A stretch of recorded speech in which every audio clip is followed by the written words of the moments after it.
Ìjọba orílẹ̀-èdè Nàìjíríà ti ní kò sóhun tó jọ ọ́ wípé òun ti ní àjọsọyépọ̀ pẹ̀lú orílẹ̀-èdè United Arab Emirates láti máa fún àwọn ọmọ orílẹ̀-èdè yìí tó bá fẹ́ lọ sí orílẹ̀-èdè United Arab Emirates ní visa.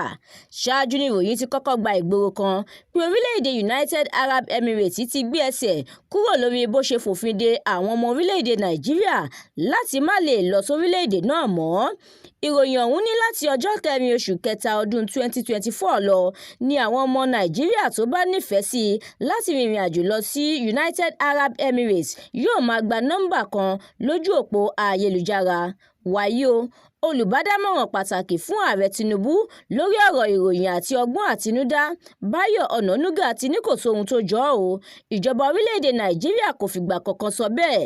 Nínú àtẹ̀jáde tó fi léde lórí ìkànnì X rẹ̀, ó ní orílẹ̀-èdè United Arab Emirates kò tíì máa fún àwọn ọmọ orílẹ̀-èdè Nàìjíríà ní visa rárá. Ní báyìí, oríṣiríṣi awuyewuye ló ti wá jẹyọ lójú òpó X tí Ọ̀nànúgà fi àtẹ̀jáde ọ̀hún sí, pẹ̀lú bí ọ̀pọ̀lọpọ̀ èèyàn ṣe ń nàka àbùkù sí i. Wọ́n ní òun ló pe olè wájà, òun náà ló pe olóko wá mú un.